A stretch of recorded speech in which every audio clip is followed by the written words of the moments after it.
อืมพายธงหยังอันนี่จานลันทุ่งที่ที่ธงละล่าหรือเปล่าแล้วผมแม่นบ่ธงของดีอาวุธอะไรสักอย่างนะบอกพายเรื่องนี้ยังใช่ก็ใช่บ่อยู่อืมใช้บายเบิ่งได้บ่นี่แว่นหวีแรนโว้เฮ็ดผู้บ่าวแท้เลยฮะบ่ธรรมดาเด้อเลยแม่นมักผู้สาวบ่นี่บอกบ่อืมีมมาอยู่แล้วนี่แหละเราจะเปลี่ยนไงเรามีคืนแน่เราครับมาอยู่ในเจ้าเราเที่ยงแน่เที่ยงแน่ ได้อาบน้ำสะดวก ไปอาบน้ำซูชิบูนอน โอ้คำมันเบิดแล้วไปยวกใช่จนเต็มถังบ่ยวกหิวเข้ามา ที่มาโอ้สบายแห้งเบาลันมาอยู่น้ำเนาะข้าวกับลูกนึ่งแต่เช้าปะเออตอนแรกก็กินข้าวเย็นข้าวเย็นอ๋อแล้วนึ่งแต่แถวแต่เช้าเราพานกินนะเนาะโดยพญาอินทร์ว่าแต่งกันคนมาให้ท่านหมอใช้นี่ค่อยก็เป็นลูกน้องท่านหมอเที่ยวหับใช้ท่านหมออยู่เนาะท่านหมอเราเป็นคนมีบุญเนาะบุญคำลำโซ่ครูบาอาจารย์ก็มา ครูบาอาจารย์ก็เป็นลูกน้องเจ้าอีกบ่มาเอาเลย ไปตัวเดียวเอามาให้ มีแต่ผู้เป็นลูกน้องว่าจ้อยเป็นลูกน้องบ่ฮะ แย่ เป็นลูกน้องแล้วซื้อขนมมาให้เป็นปั้นหมดใหญ่ได้ละมือเนาะ เลย บ่ได้ประมาทญาติคุณบ่จ้อยเนาะรอแล้ว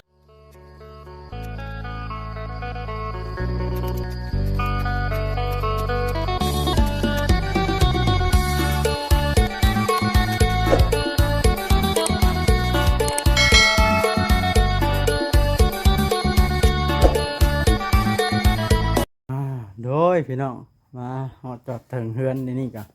เฮือนลุงหมอลุงเว้นพี่น้องสัมภาษณ์เบิ่งทางบาดจรานสบายดีสวัสดีอ่าโตสบายดีลุงหมอไปดิท่านลูกซ้ำ เราทันลูกบ่พักผ่อนกันเมื่อยกันนะบาดจรานเพิ่นก็มาอยู่อารักขาบ่อย่างน้ำมันแล่นรถเจ้าบอกหน่อยฮะสัมภาษณ์บาดจรานก่อนพี่น้องอย่างเป็นจริงเป็นจังเรื่องราวต่างๆนาเห็นยังไงได้จากมือแล้วมาอยู่น้ำลุงหมอนี่6 มื้อ 7 มื้อนี่ปะอ๋อนอนอยู่พี่กินอยู่พี่เห็นไหมโดยแล้วมานี่ได้พากันกินหยังมานี่ กินแต่ข้าวเช้าข้าวงายครับกินยังมากินตอนเที่ยงโดยจะสิกินหยังตอนเที่ยงอ่าเป็นได้เสื้อผ้าคือใส่ตัวเดียวกับโปนนี่ อ้าวตัวเดียวเนาะ มีตัวเดียว มีตัวเดียวใส่ตัวเดียว มีตัวเดียวใส่ตัวเดียว แม่นโดยหนักอยู่เนาะเรื่องราวก็ได้สมมติว่าลุงหมอบ่ให้อยู่นี่สิไปอยู่ใช้นี่ อยู่บ้านลูกนั่นแหละใส่อยู่นำเพิ่น อืม เพิ่นให้ เพิ่นฮู้แล้วบ่ว่าจะเอามาอยู่นำท่านหมอนี่เพิ่นหาอยู่บ่บ่บ่ฮู้เลย โอ้จักเพิ่นสิฮู้หรือบ่ฮู้บ่จักบ่ได้บอกบ่ซะ บ่ อ้าวแต่ว่าเพิ่นก็บ่ได้ไปหาอีก แม่นเลยถามนี่อยู่ บ่ ใส่อยู่ไส บ่ถามอีก บ่ถาม อ๋อเจ้าเว้านี่ต้องให้มันมีความจริงได้ซั่นล่ะเพิ่นเบิ่งคลิปเห็นเพิ่นหายได้ แม่น ความจริงบ่ ความจริง อ๋อ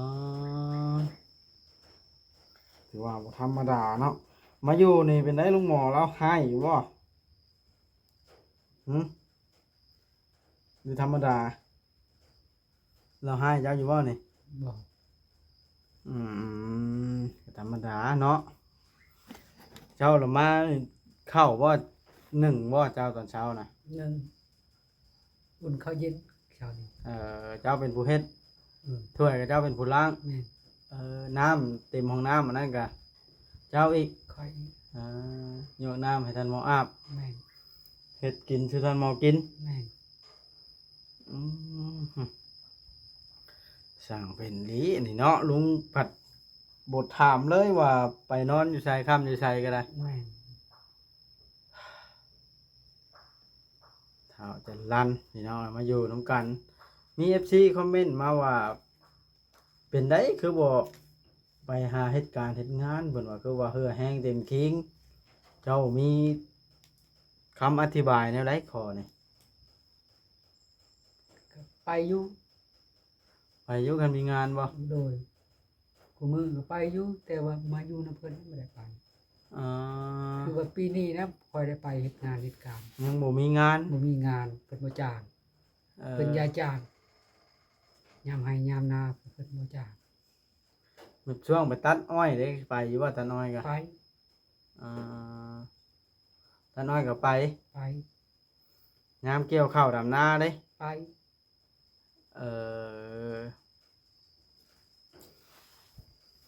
มีว่านอนก็นอนไปก่อนซะเนาะสามีหม่องไป แม่น โดยอ่าคะแนนเฮาอยู่ใส่ก็อยู่ได้คะแนนบ่ขี้ลักมักจกคนนะมันมาอยู่นำท่านหมอล่ะหลับของท่านหมอนี่แล้วก็ให้คือกันได้นี่เนาะ แม่นแล้ว มันเป็นได้แบบนั้นเนาะบ่ได้ไปหาเฮ็ดบ่ บ่ว่าสิไปอยู่บ่ได้ไปครับ ก็หาเฮ็ดเด้อเธอได้เฮ็ดปวกเห็นเขาขายเฮ็ดปวกหลายได้ในบ้านเจ้าเนี่ย อืม เมียช่างพุดก็ขายเฮ็ดปวกได้ไปหาทั้งดงทั้งประชาพุ่นเนาะคนป่าคนบ่เข้าหลายได้เฮ็ดออกเนาะ หลายบ้านคนละคนบ้าน อยู่ไปเขาได้กินข้าวอยู่นํกันก่อนคือว่าสมควรอยู่เนาะ แม่น หมู่คู่ได้ในบ้านนี่มีบ่ มี กระเจ้าคือบ่ไปลิ้นทั้งกระเจ้าซะไม่ว่าไปลิ้นผู้แสบผู้สาวบ้านอื่นซ่อนรถเข้าไปแบบ บ่เคยลิ้นชาลมชา บ่เคย บ่เคย เป็นได้คือบ่ลิ้น บ่เคยไปหมู่ชวนไปอยู่แต่บ่ได้ไป อ่าบ่เคยไปลิ้นจักเทื่อ บ่ ผู้สาวเคยมักอยู่บ่ บ่ บ่เคยมักผู้สาวอีก บ่เคย เอาแล้วว่านี่คือว่าบ่ธรรมดาเนาะ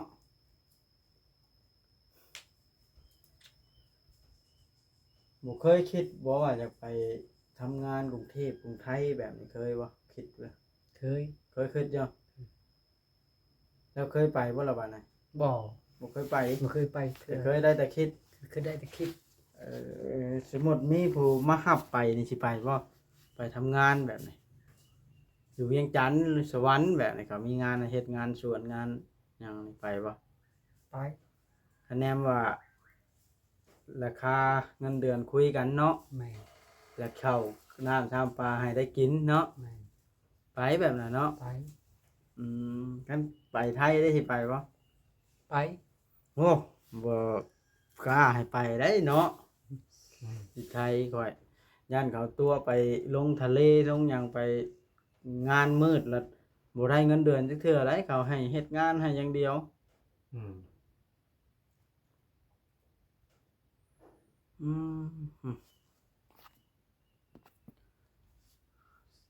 ลำบากเติบเนาะบ่จ้อยบ่น่ะ น้ำลาย โอ้ลองของบ่จ้อยนี่เนาะ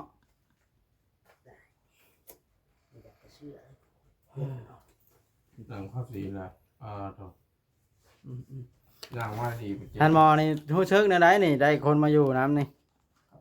โยกอะโยกก็อยู่แล้วบ่ตีบ่ทาน ฮะใครกว่าอยู่ผู้เดียวหรือว่า อยู่ผู้เดียวมาอยู่นี่ก็บอกกันแล้วขนาดนึงมาแล้วจะลักสองมาบ่ให้ตัว สำบายแห้งข่อยเฮ็ดให้แบบนี้เฮือนเนาะ โดย แล้วนอนโล่งเย็นอีกถึกใจขนาด โดย ถึกใจบ่ ถือใจ ในเตียงนอนพร้อม ผมนอนเย็น ไผชื่อเตียงให้นี่ นั่นไอ้อ๋อเหรอไอ้อ๋อแม่นแหละจริงๆนะครับเบาบอสนั่นเป็นผู้ซื้อมากัน ทำสินอนบาดนี่เนาะ โดย บ่จ้อยเป็นหยังเยี่ยมน้ำเข้ากลางตีนบ่ นี่ต้องเอาเครื่องนาปานนี้บ่จอย เลือดออกเนาะได้เอาเกิบนาทำเกิบคอยนะเนาะ ซื้อเกิดบางๆใส่ซุปแล้วนะ ฮะ ใส่ซุปตับเป็กแล้วนะบ่จอย เกิบหัวงอแล้วบ่ แต่ว่าก็นอนครับ อ้าวคนพักผ่อนเนาะ แต่เกือบโซ่มันก็ตัดแม็กแล้วนะว่าจอยเฮ้ย ว่าเบาลั่นเนี่ยเจ้าก็เคยคิดอยู่ว่าสิหาเงินมาซื้อทรัพย์สินเป็นของตัวเองฮะ เคยอยู่ ให้หน้าตะกร้าเจ้านี่มีบ่พ่อแม่บ่ได้ป้าไว้ให้ บ่ เป็นคนที่บ่มีอนาคตนะเนาะเดี๋ยวนี้นะมืดตึ๊บเลย ตึ๊บ อืมสมควรอยู่กับน้องจ้อยนี่รู้จักกันอยู่บ่นี่ ผู้ เป็นญาติกันแบบไหนกับน้องจ้อยนะ เป็นลูกป้าลูกลุง น้องจ้อยน่ะเป็นลูกป้าบ่ ลูกลุง ลูกลุง ลูกลุง อืมถือว่าเป็นญาติกันสรุปแล้วกันเนาะลูกป้าลูกลุงก็ถือว่าไอ้น้องกันแล้วเนาะ ไอ้นอกเขาเนี่ย อืมก็ถือว่าแต่ละคนก็บ่มีไผหั่งเนาะในตระกูลนี่ แม่น ตามที่ค่อยเห็นแต่ละครัวฮะนะแต่ว่าพอมีพอกินบางครัวเนาะบางครัวก็ได้ขอข้าวขอน้ำกินแบบแม่ตุทานี่เนาะ แม่น ป้าน้องจ้อยแท้ๆได้หันกระไรแม่ตุทาเนาะ แม่น ป้าเจ้าอีกบ่ ป้าคอย ป้าท้าเจ้าเอิ้นเนาะ ป้ อืมโดย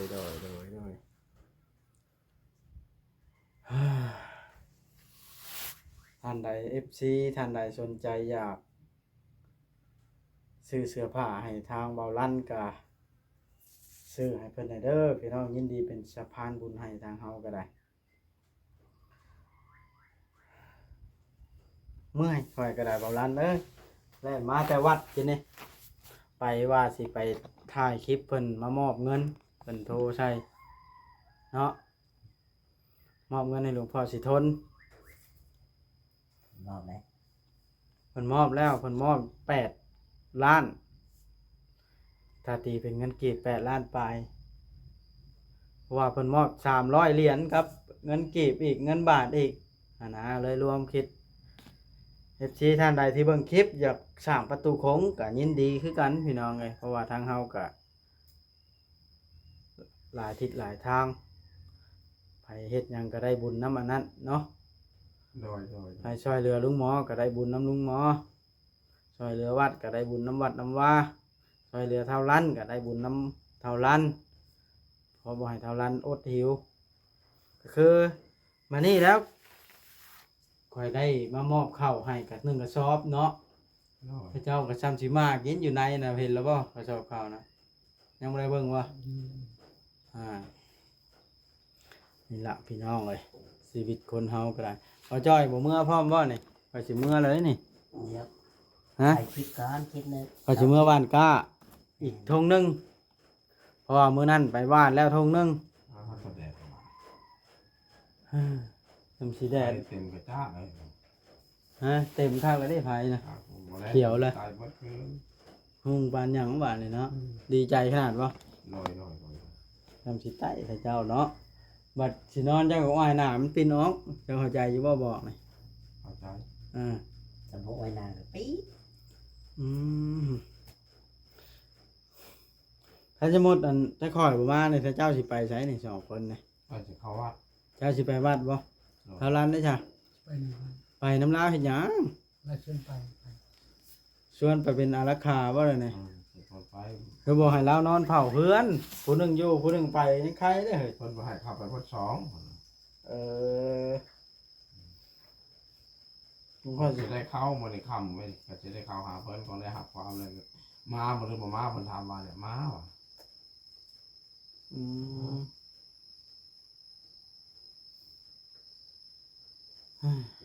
อุกใจอยู่เนาะลุงหมอเนาะเกิดไปเกิดมาเรื่องลูกสาวเจ้ากับพ่อแห้งอีก มันใหญ่เพิ่นมันเอาผัว ใหญ่สิมาเนาะ ถ้ามันสักหน่อยมันเข้าเฮ้ยป .3 ปมันอยู่ป .4 ป .5 กับปอซีละเดี๋ยวนี้ ป .4 ปีหน้าจะฮอดป .5 แล้วครับมันใหญ่แล้วก็มันก็สิมา อืม มันบ่ฟังความไม่เท่า เจ้าสงสัยพังความไม่เท่าว่าอะไรนะ ไม่เท่าบังคับอีนาย เจ้าจะเว้าลอยๆแม่ คนบังคับแล้วมันจังบ่มา บ่ฮู้มูลความจริงห้ามเว้าไปทุกที่เลยลุงหมอเอ้ย เบิดเงินแต่ฮู้ โอ้ยอย่าเว้านะ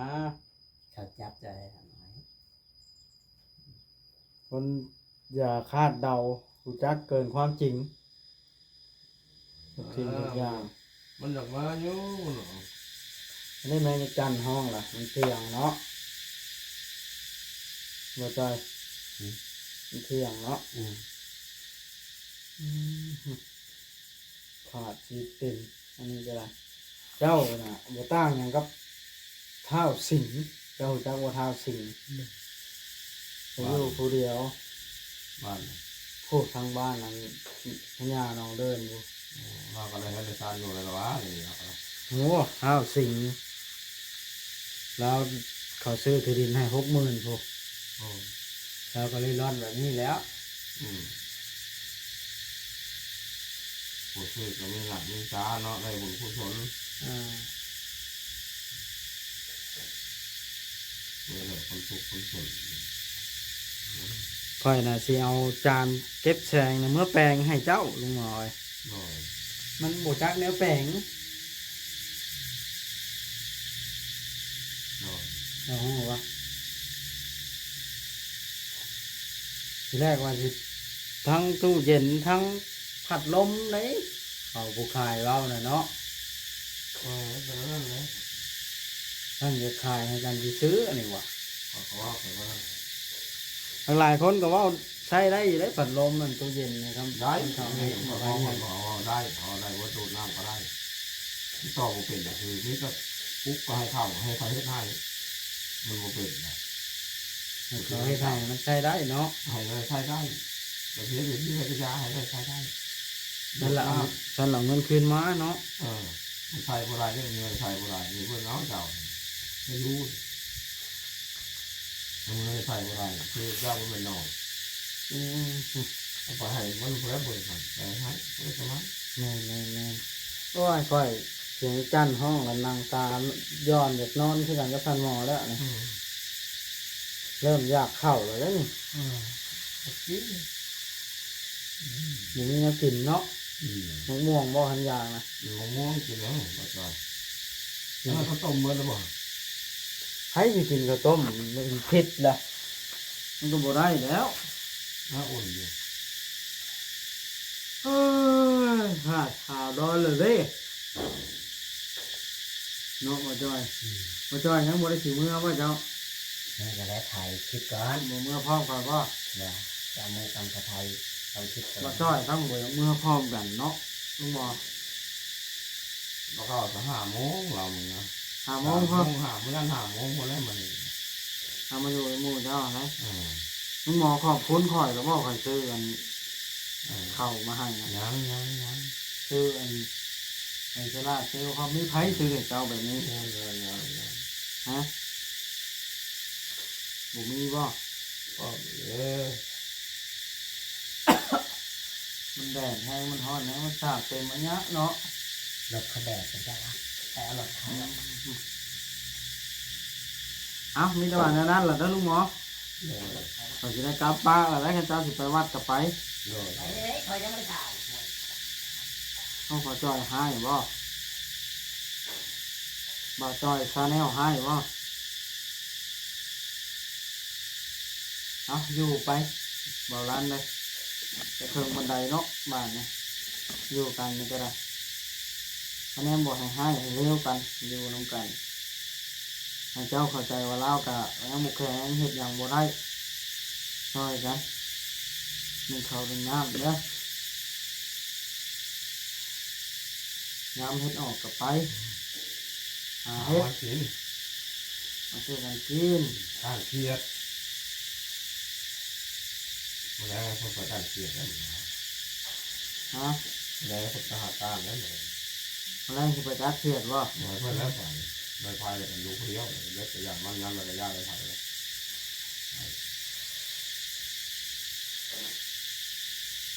ไม่จะแท้ๆข่อยซื้อเนาะ โดย ไม่บ่ มา ใช้ลองบีบดูรีโมทน่ะบีบเป็นบ่ เห็น ลองดูบีบเองก็สิเบิ่งในหลอดไฟมันสิฮู้อยู่บ่อ๋อบีบแล้วบาดนะบีบก็บ่เป็น มาเลย บีบได้ไหม ตุ่มโอเอ็นนะดีหรือว่ามูทานหมอเฮ็ดกับโบเป็น คนทุกรถ เฮ็ดอ่านหูเรามอดเออคือว่าได้บาดนี้เนาะทำสิได้เนาะค่ำฮอด6 โมงกามมื้อน่ะมันหูมากกันเองนี่เนาะ มาเองมั้ง เป็นได้เขาเฮ็ดเนาะ มาเองหอดแจ้งเลยแจ้งลูกแจ้งสาวผมรับเอง เป็นบ่เจ้าว่า เป็นเลยเขาเห็น เป็นได้เงินคนเนาะพิจารณ์ใหญ่ให้ได้หลายเงินคนแล้วบ่ได้ เดี๋ยวยังถามหมอ บ่จะทายเด้ หมอนอนแล้ว แม่คิดในใจเด้อลูกหมอเอ้ยมีทำมีดน้อยใช่ลูกหมอนะฮะคือว่าคนบ่ธรรมดาเด้อขนาดย่างบ่ได้ไปบ่เป็นยังหลวงพ่อสิทนบอกให้ไปหาเนาะ เลย แต่เจ้าเฮ็ดเรียกบ่ได้บ่ บ่ มาจ้อยคอยกลับเพิ่นเด้อชาวบ้านนะ เออ อะไรก็โอเคอยู่ดีมีแห้งชูเด้อบ่รันเด้อท่านหมอเด้อ โดย พี่น้อยไปแล้วบาทนะคลิปหน้าจะพบพ่อกันไหมเนาะเอาเมื่อวานก้านำลุงเวียงน้ำช่างเวียง โดย เพราะว่าวานแล้วทงหนึ่งยังทงหนึ่งเฮ็ดนา2 ทงปีนี่ปีกายนี่เฮ็ด3 ทง โดย ขายแล้วคนนึง หืม ขายแล้วก็คนนึง ไผสิขายนาเนาะ โดย เฮ็ดนาหมู่สิซื้อบ่นาตัวเองน่ะมี2 ทงนาหมู่แน่ นะปฏิการนะ ขึ้นเอาข้าวทีเนาะ โ